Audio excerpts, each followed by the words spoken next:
Hey, party people, it's me, Jamie Murphy, on my podcast. Thank you for tuning in and listening. Today, I'm going to be talking to the man, the myth, the legend of our cyber industry, Simon Church. His resume and his career speaks for itself over 30 years. But more than anything, a really great guy. But I want to get a little bit under the skin of Simon, understand what makes him tick, and hopefully get to know him a little bit better. So I'm really looking forward to doing.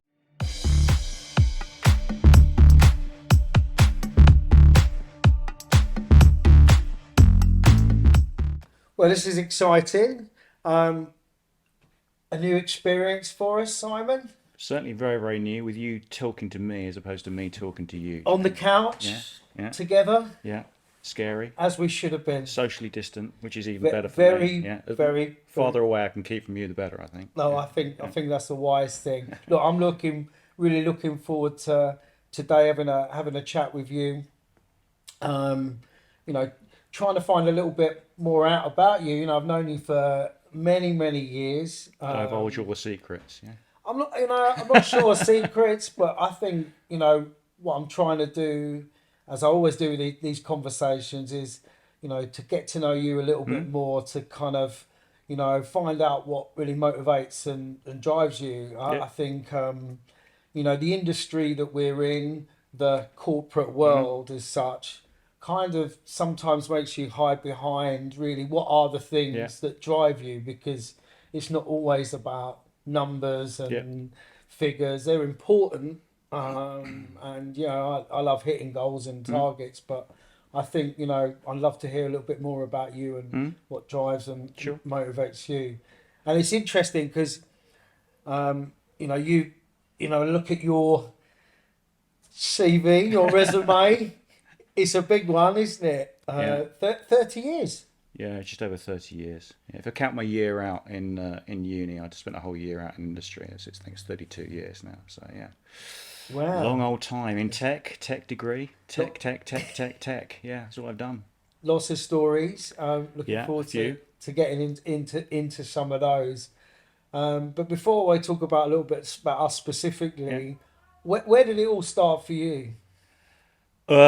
It's a very long and very short question. So I was lucky enough to grow up in a family that was a very sporty family. Uh, had a huge work ethic, and I would say I was probably more sport functioned than and socially functioning as opposed to academically functioning. Did okay academically. My father and brothers ran a business, an engineering business, a measurement control business, which was really quite interesting because of where we are with OT and OT security now. All that knowledge that I picked up as a teenager working part time, summer jobs and whatnot, and holiday jobs for the company, is now sort of coming back to the fore. But I would say it was just the work ethic. And I think to a certain extent, never being particularly academically gifted, I knew I could work my way through a problem. I went to school with a lot of guys that were crazily intelligent and just lazed around and just crammed for a few exams towards the end of the year and got through it, whereas that wasn't really me. And that sort of carried on through that work ethic. Um, I did a year out in industry. I went to an average poly. I went to Leeds Poly, but did a really good degree in computing and operational research. And that made me, or part of that course was I had to do a year in industry. And again, I lucked out with that. I worked for a company in Harrogate and in North Yorkshire, and I basically was given my own project, so I did everything. So analysis, design, implementation. I did the training and then the ongoing support. So coming out of poly, I basically had 5 jobs to pick from because I knew I wanted to go into a consulting business or analysis consulting, and managed to get into an organisation called LBMS, which back in the day was pretty well known. It developed government standards, computer-aided software engineering tools back in the 80s and 90s. And I grew through that company from being a consultant systems analyst through to a trainer. I ended up traveling quite a lot across Europe. I then basically saw a lot of guys with sharp suits and flash cars in sales, and I Fancy a thought bit of I'll that. have a bit of that. So jumped onto the pre-sales side, then sales, and then cut a very, very long story short. After 7 years of being there, I was running their international channel business, which was, a pretty rapid rise through the ranks. And I would say the thing that really was, I would say the first jump for me was I was always a bit of a hustler. I could figure out the people that I could work with, where I could learn more, I could gain more knowledge. Maybe they could help me step up the career ladder a bit. That company, unbeknownst to us at the time, but basically was being set up to be sold. Half that the company got split in half. Half of it went to a company called Platinum Technologies that became computer CA, and the other part went to an organisation in Cheltenham. And I went to the CFO at the time and said, "You've got a big problem with the channel. You've got a bunch of liabilities, and I can run that channel for you." We couldn't collect cash, so I basically went out debt collecting and set up a bank account. Back in the days when you could set up business bank accounts pretty quickly without sort of all the money laundering issues, and did, in hindsight, what was an MBO, management buyout. Didn't realise it was a management buyout. But after about 6 weeks, I collected about £500,000 in this bank account, and I cut a deal with the then CFO, that I'd split that 50-50 with him and then run his channel business for him. So I did that for a couple of years, and that was that was the real jump for me. So income went up, I jumped, and I started using that to bring. This is way before the dot-com boom. US organisations into Europe and use that channel, and that was sort of the first real jump. That's where it all I mean, started. and that's quite a big move. I mean, Yeah, as we're talking, that is you all over. That's my yeah, perception of you that I really know, and probably others, is that you talk and move at a pace, and the trajectory that you've gone from your Leeds Poly up to that point. But I'm really interested in going back to the Leeds Poly you. What would your view? Firstly, could you see that move that you made around that MBO, or being having that no. ability to do that? What help me fill in the. So I had ambition. I knew I wanted to be in technology. I thought I wanted to be a technologist, but I realised that my after a couple of years of being a technologist, that I didn't find it as stimulating as I thought it was. I would, and actually, the things I enjoyed more was the commercial aspects of it, not necessarily the sales, but the commercial aspects and working with the commercial people. Um, and to a certain extent, at that age, frankly, it was about money. I mean, this is back in the day, sort of pre-internet. You get Computing and Computer Weekly, and it was chock a block full the ads, and you could see That's a Bible back all the then. ads for sales roles and pre-sales roles, and the money that was being offered. And to start with, it was about a lifestyle. It was about moving on, being successful. I was very competitive. I still am very, very competitive. Probably some of that I've competitive noticed. nature has dropped a bit, but I love the sport. I love the sport of business as well. And I think all the way through my career, even up to now, having, I suppose, been schooled as a sports person, having played lots of team sports and understanding the dynamics of a team, I still apply that now. And I think that was the thing was, did I have a master plan that said at 30 I'm going to be this, 40 I'm going to be this, 50 I'm going to be this? No, but I sort of had a view as to where I wanted to be. But I would always see the opportunities and go for the gap, as it were. Do you do you think people genuinely do have a master plan, or is it a load of BS and it's just retrospective?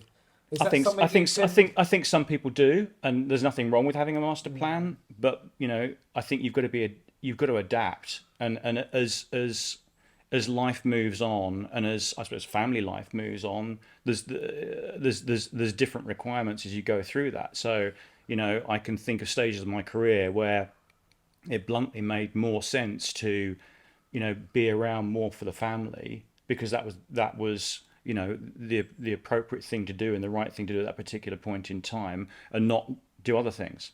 But I don't sit here and regret any of that, because that was absolutely the right thing to do. I think I've met lots of people that have the master plan, and often they just end up getting disappointed. I think being adaptable, seeing opportunity, creating opportunity is the key thing. I don't believe in luck. Never believed in luck. No. It's the old Gary Player quote. The harder I practice, the luckier I get. I think it was Right. Gary Player, but you have to create the opportunity. And I think in an early age, in certainly in my 20s and in my early 30s, I searched for opportunity and associated myself with organizations and people that could give me opportunity. And the tiniest gap, I'd go for it. Right. That's really interesting. I think when I just reflect on my own experience and that thing, that drive and that pace that was there. I looked at my dad. Mm, I'm looking at influences mm, around me because you don't just wake up with that thing, mm, genetically have that mm, thing. I think that's something that you move mm. forward with. And I saw his pace, and I saw us move out of into a different environment Mm. because of the work, Yeah. because of the determination that he gave. So, did you have those influences around you? Yeah, hugely. I mean, there was three brothers in the family. My brother's much older than me, but there was a lot of competition in the family. As I say, it was a sporting family. My father was an ex-professional rugby player, played for Castleford and Featherstone Rovers. Um, I grew up playing lots and lots of sport, but also school was very, very important too. I had to specialise. I ended up specialising in rugby from, I don't know, the age of 14, 15 to 26. Played like you with your football. Yeah, Played to a pretty good standard, and that work ethic of doing your school work, doing your college work, then getting the training in, and then being your best at both things you can, no matter how good or bad you are, just trying your best, continues now. I mean, yeah, it is the backbone of the person that I am. It's just pushing it and pushing it and pushing it, yeah. and still do that now. Use those positive influences around you Yeah, and draw on those but things. positive to a certain extent, but also it's good to get kicked a lot. Yeah, yeah. I mean, That's life, right? I think, being knocked about a bit, bizarrely is a good thing. And it's those things that improve you. I think through my career and through life, I have gained so much more from the failures than I have from the wins. And I think also that sort of, when I run and when I have run sales organizations or been part of a sales organization, it's a dreadful phrase, but it's the hunt, not the kill. Mm. The run up to the end of a queue, when I was in some of those sort of, big, real, fully functioning US sales organizations, that was the most amazing time. And as soon as we'd made the number, it was almost depressing. It I was it was it was understand. dreadful. You all go out for a drink and celebrate, and it's like, but it was more about that drive, and it's the same thing. I think through my rugby career, I'd much rather win a game, 16-15 in extra time than win 30-0. You madman. Yeah, It's I get because it. it's about the fight, it's about the chase, and working with a team to enable you to get there, together, and again having that team spirit. And we obviously, experienced that together when we were at Integralis NTT. Having the team and having that team spirit is amazing. Yeah, and that's probably a good, because I think you described that first period of your business life as a phase one. It felt Yeah. like that was the that was the platform Mm. um, to go on to do other Yeah. things. I think back to when I first met you, um, and the perception I got of you just is light years from what I actually know of you today, and it's really interesting because I can remember when did you start at Integralis? What was the year? 2009. 2009, Mm. and I actually remember coming in to see you. You just joined. I was no doubt cocky with some hair back then, Still and are. Yeah. yeah, I know. Yeah, Mm. it's funny that, Mm. but and I remember going in the room thinking, and I can break down most people within minutes. That's what I was good at, and I'm in there trying to It get was it around, was get it was around, it and was obvious. I was like, I'm getting nowhere with this guy, And I remember making a comment because I hated golf as well, and I thought that was the only thing we had Yeah. in common. I don't Because hate golf. I'm not a golfer, but you got a golf, and I I hate don't golf. hate golf. No, Yeah, I can appreciate golf. Yeah. well, you know, definitely. I'm not saying My dad was a big golfer, so I fair appreciate it. fair Yeah. dues, Yeah. fair dues, and you're right to pull me up on that. But I remember us having that conversation, and it was cold, and you weren't interested in the background that I'd done or anything, because I think, you know, and when I look fast forward, like you are kind, considerate, generous, because I probably am best to know you maybe, you know, Mm, pretty well mm, over the last few years, and it's interesting to get that dynamic, because actually what you don't realise was that you being like that, for me was a motivator. Weirdly, you know, that not getting the you know, I was used to getting the you're amazing, you know, you're always delivering, you this. I thought, right, I've got to prove this guy that I'm the that I you know, I can walk yeah. the walk, and this, and I thought, you know, only as you get, you know, older, you realise that's actually a really interesting trait. It's deliberate. You talk about the shell in your introduction. You talk about breaking people down. I'm probably going to say things now. I've got to be cautious about for my current role and future roles, and Yeah, that's letting all my right. secrets No out. one's listening. I think certainly when you're into an organisation, it's a bit like going to a new school. You can reinvent yourself a bit. I'd much rather go into a new organisation and just be a little bit, I suppose, warmth, but with a pretty big I'd shell say that's there as spot on. well. Yeah. Because if you go in too relaxed, especially, bluntly, that sales team Integralis was what I would call a meat eating sales team. In pros and cons of that.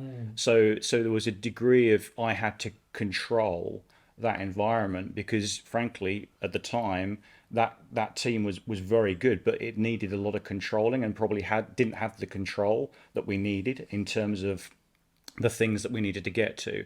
So it was very, very deliberate on my part, and it's much then easier to relax down once you get in. But again, you've got to have that. You've almost got to have that relationship and I talk a lot, more at home than I do at work about, I have work friends and I have friends, even today, because bluntly, sometimes you have to have a really tough conversation with that work friend, and I'd rather not be in that situation. I very often don't work with previous colleagues just because it makes, frankly, life easier. And also you can sort of reset relationships as well. And you potentially need a different approach for the different types of companies you're working in, and also the different sort of problem domains you find yourself in as well. So I would say what you experienced there was I'd already done the background on you. I knew you were a successful rep and you were running a good team. I also knew you were a cocky bleep. Yeah. So that needed just a bit of management. But over time, that relaxed out a bit. But also every now and again, if you stepped out of line, you get the metaphorical clip around the ear, which is what then gains the respect. No, and it is interesting. It's only as you grow more, get more experience yourself, that you can see that Yeah. as a useful trait.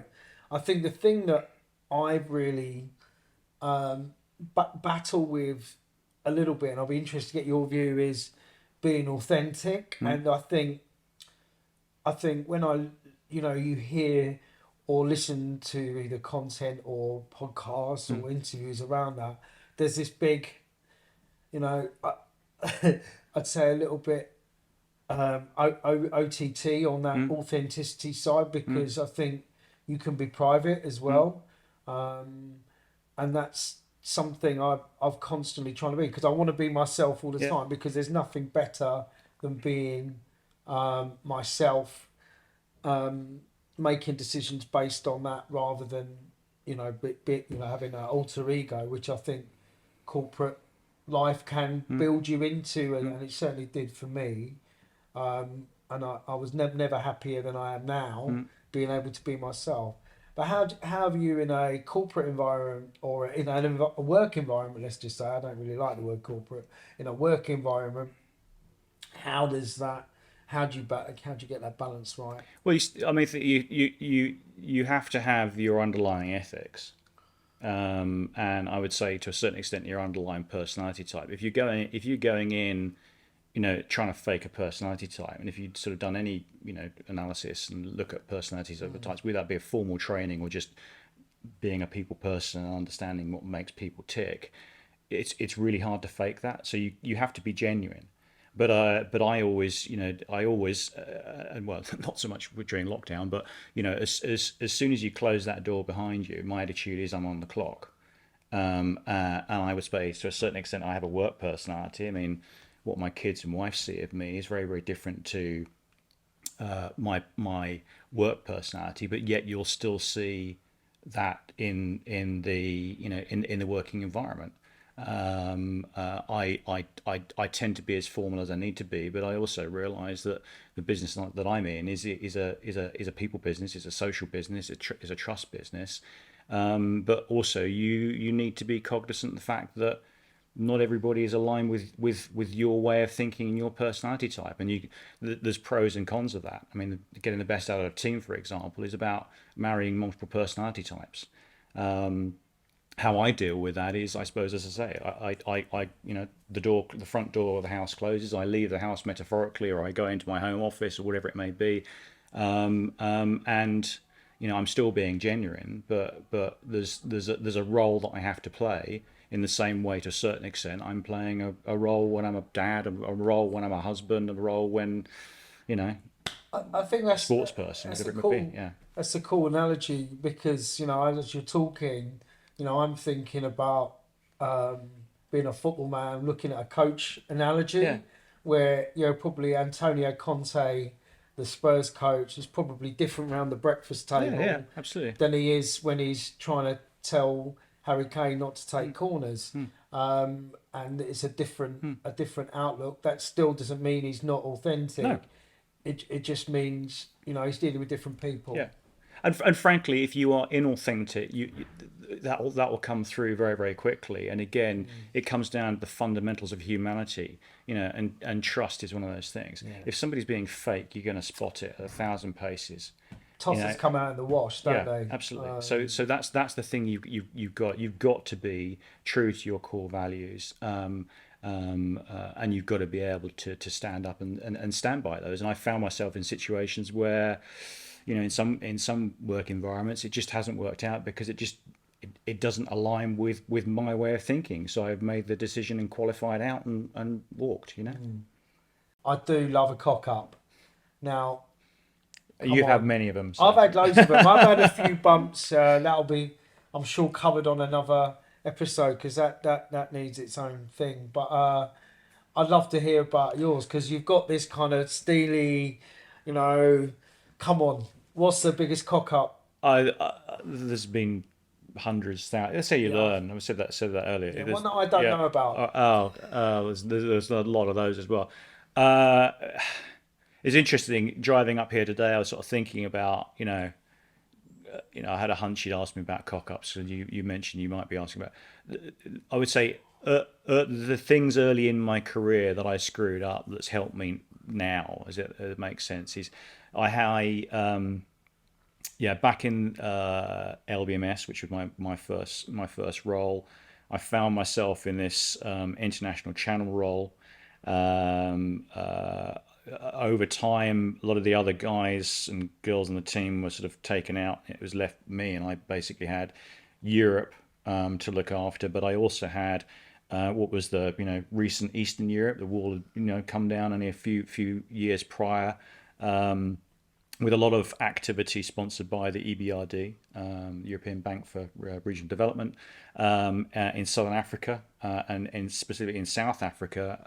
And I was working with what was a very Afrikaans partner, and it was in the sort of Mandela out of jail rise, which was again really culturally interesting to see, but also from a business perspective as well, and also in India.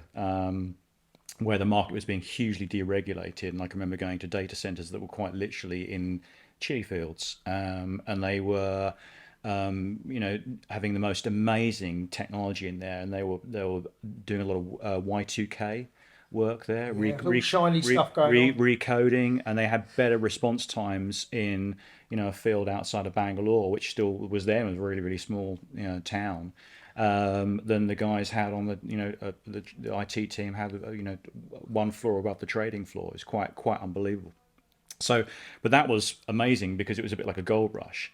And there was a lot of business to be done. We were doing a huge amount of business, through our partners, and I would literally leave the house, you know, on a Sunday night or a Monday morning. You know, get back on a Friday night or a Saturday morning. You know, my wife. My apologies again to my wife. You know, she was pretty much a single mum for the first 18 months of that stage, and I would literally fly around EMEA. You know, country, sometimes two countries in one day, effectively doing deals. And I got into a deal, which seemed like a great deal at the time. I won't tell you where or with who. It was a shared risk, sort of joint venture type thing. Didn't talk too much about to my bosses about it. It just sounded like a great deal. I could make Oh, some you money wanted to here. look a superstar. Absolutely, and it became very very apparent, you know, only a few weeks in, that this was going to be you know, we were going to make a big loss on this deal.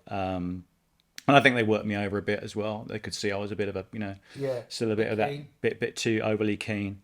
And I started losing a lot of sleep about this. You know, sort of it came to light. Spoke to my boss about it, and it was sort of went quiet for a bit. And I was basically called in on Monday morning, and so I had to sweat through the weekend. I really thought I was going to lose my job. My boss at the time, American gentleman, called Robin Dahlberg, who was very naturalized European, Europhile, really, really very nice guy. Robin taught me a hell of a lot, and brought me in and asked me to walk through the deal, what had happened, walk me through the things I could have done differently. And his closing statement was, obviously without the bluntness of the language, I don't mind you screwing up. You know, just don't make the same screw up again.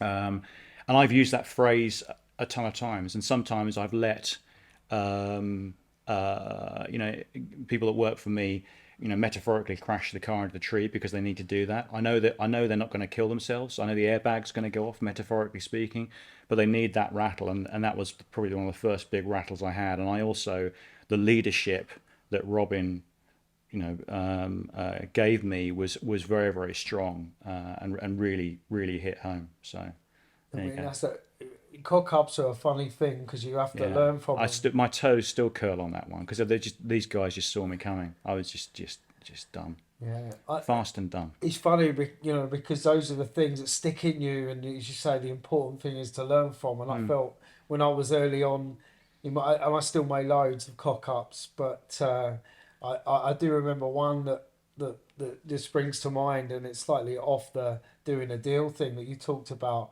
and you used the car into a tree analogy. I remember joining, you know, Integralis. There's a guy called Neil Lillywhite who we yeah, both know yeah, really well. mm, Um, you know, Neil was a really big influence mm, on me, and a top guy. And I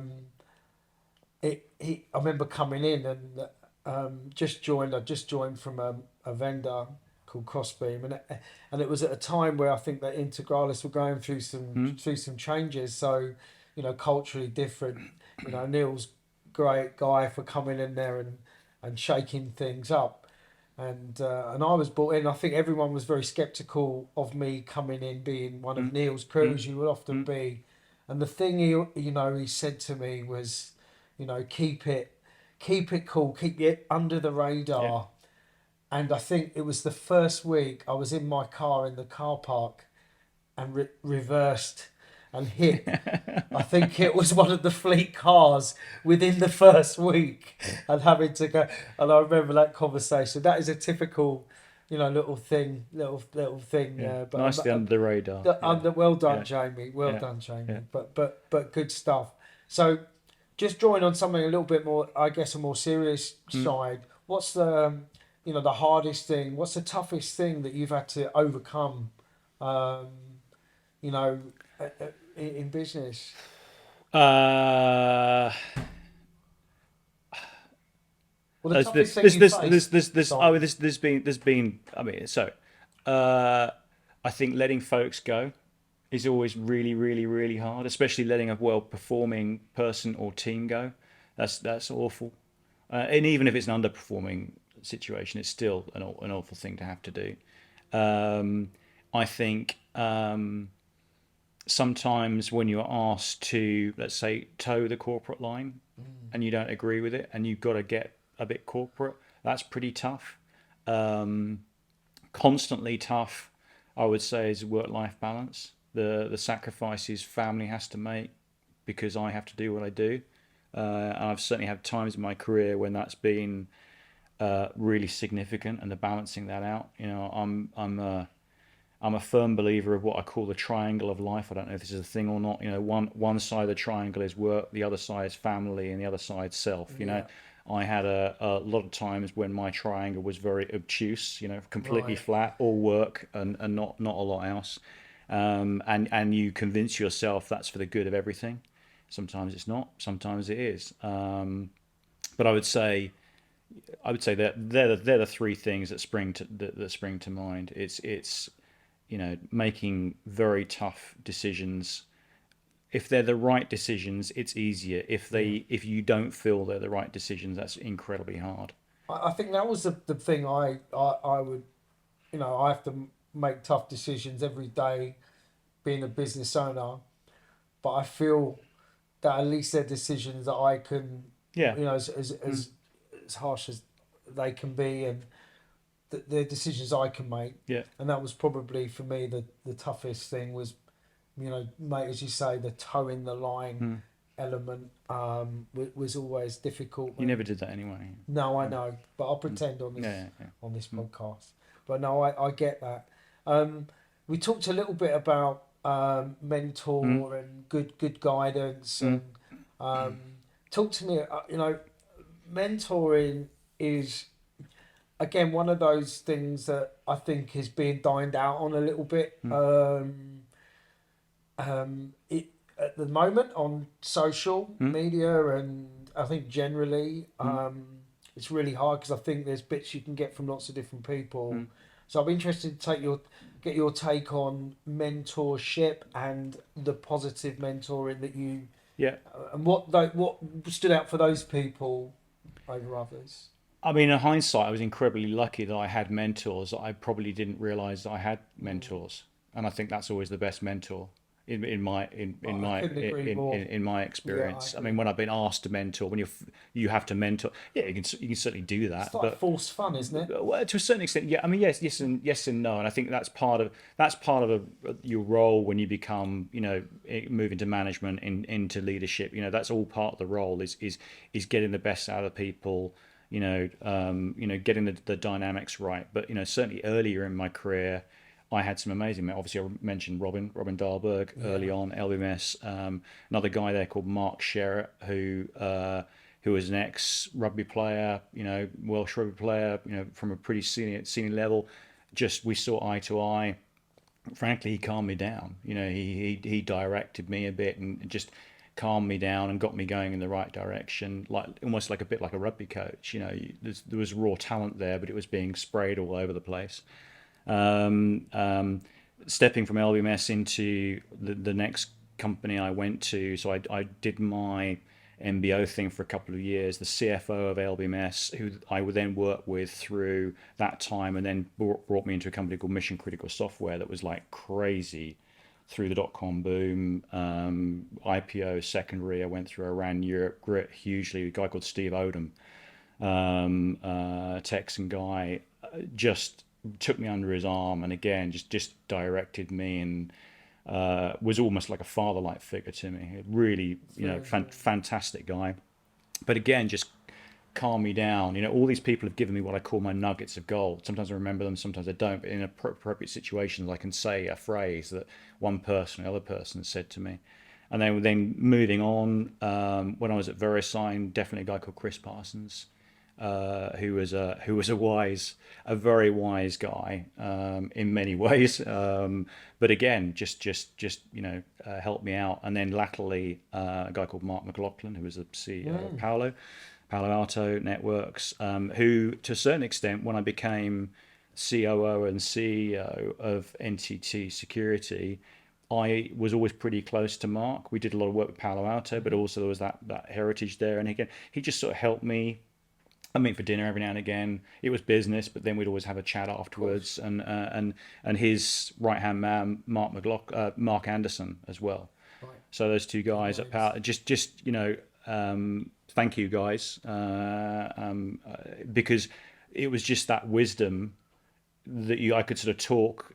I would say in a relatively safe environment, and I wouldn't necessarily be bringing problems to any of these people. It would just be we talk about situations, and you'd be chatting over dinner or over breakfast, whatever it may be, and some of the things they just helped me out with, just because the higher up you get, the less help you have. Yeah, yeah, And it becomes a lot. It becomes a lot yeah. lonelier. And then you get a degree of what I sort of call professional paranoia of can I trust this person to not say something, and then who do you speak to?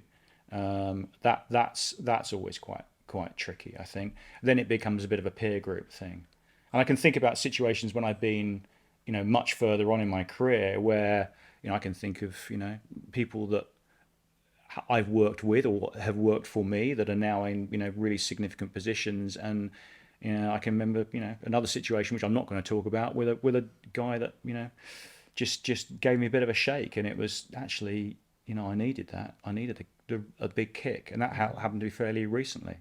Yeah. So it sort of flows. It flows through, and I would say the more experienced you get, the more you become reliant on your peer group than you do on formal mentors. Really interesting observation.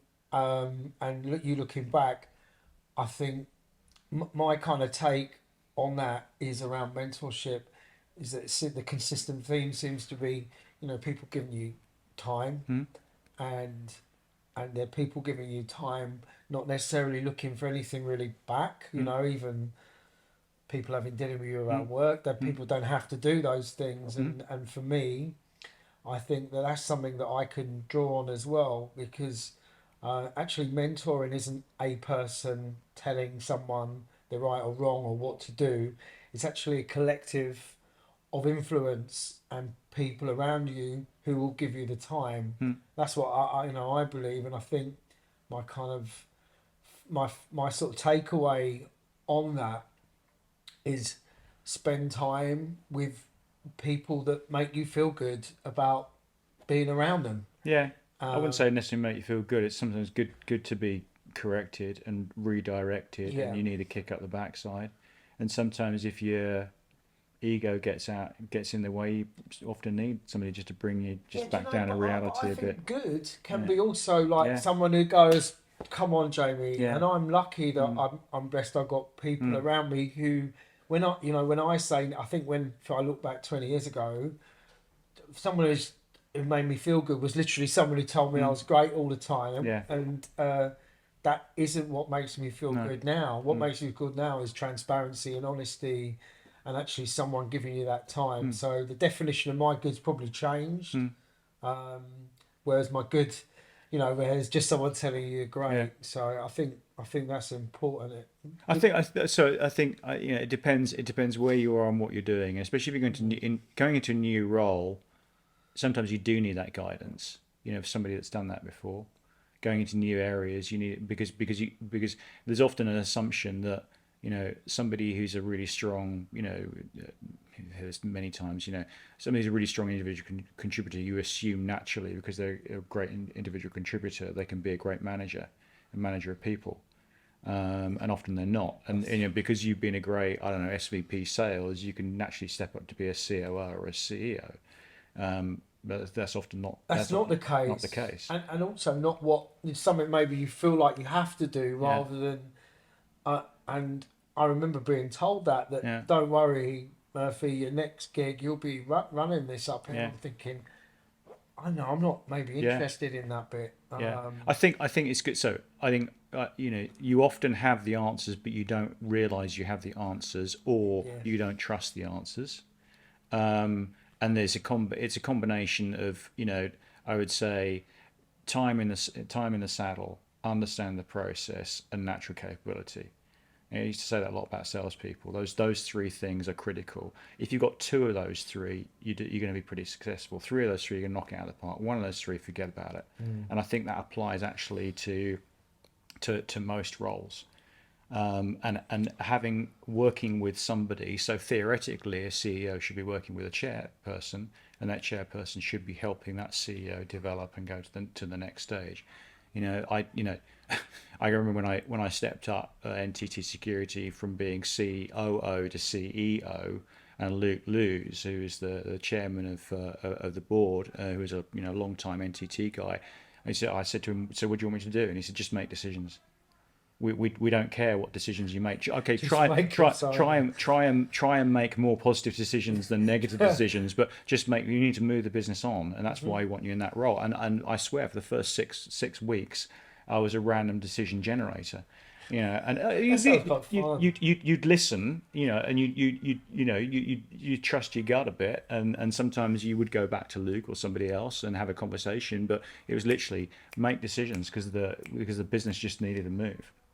And I think sometimes you just got to do that, move it on, and trust in yourself. I've also seen people, and I've worked with people that have had a huge amount of executive coaching, and I can think of one particular person, I'm not going to name names, who I worked for previously, who needed a tremendous amount of executive coaching, and actually it almost stifled that sort of natural, and Flair or yeah, and they almost personality, thinking too maybe. much about the structure and all the things they had to do, and I think you can overtrain, you can overcoach. It's again, we're going back to sport analogy. I think you can overtrain people. Yeah, If somebody's a natural footballer, let them play football. Let them run.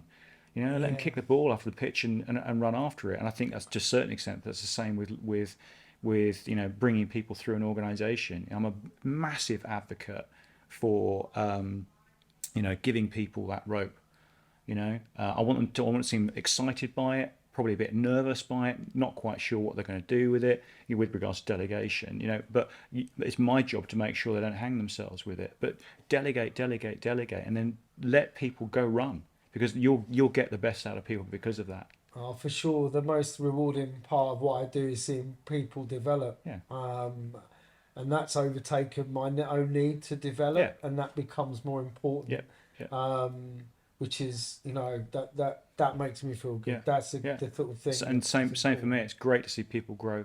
Great to see people have worked with you and have grown up and beyond. It's great to see. Yeah. Genuinely, it's one of the things that keeps me ticking. Yeah, I mean, it's lovely. I've got a group of friends that we all work together Mm, at Gralis, as we mm, call it fondly, and it is great to see that. And even some of the young mm. kids Yeah, there, develop and do good things, and that's what it's all yeah. about. Big shout out to them. Um, so we've gone through a lot of work aspects Mm, and maybe mentorships that have helped you nurture and develop your own career and how that's helped others. mm, But outside of work, I'm interested I mean, rugby is obviously something you've called out, yeah.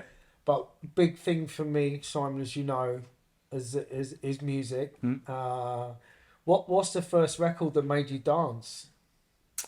First record that made me dance. Well, I don't dance. I'm not a very good dancer. No. I'm an underconfident dancer. Are you? We need to work on that. No, Need some I really mentorship. don't. I would say Got uh, your foot tapping. What was the first one got your foot tapping? I would probably say something from Stevie Wonder, maybe. Nice. Yeah, Yeah, I'll go with that. quite an early memory. My brother and actually my dad was into Stevie Wonder. My dad was really into jazz, and my Yeah. brother's influence on him. Yeah, so Superstition's got a bit of a special place in my heart, as it were. Um, so what music I listen to now? Yeah, You asked come me. on. Yes. I listen to. So I would say it depends on my mood, as always. So I grew up. The family was a jazz house. My brothers are really into rock music, so I would say through my teens I was massively into rock music, but I also had that underlining jazz, R&B, original R&B, Yeah. sort of, 12 bar blues and all that sort of stuff. Fabulous Thunderbirds, Dr. Feelgood, you know, uh, Right. way This back. is And then, good. then I'd say more into the sort of rock music. So, I still like a bit of AC/DC every now and I knew again. you liked a bit of that. I Bit wanted of, to bit of, hear bit of, that. bit of Motorhead, and I actually really like dance music, not just because you're sitting there, but more No. of the heavier stuff. So, well, I'm a big Chemical Brothers fan, Underworld, Orbital. That's the stuff I like listening to.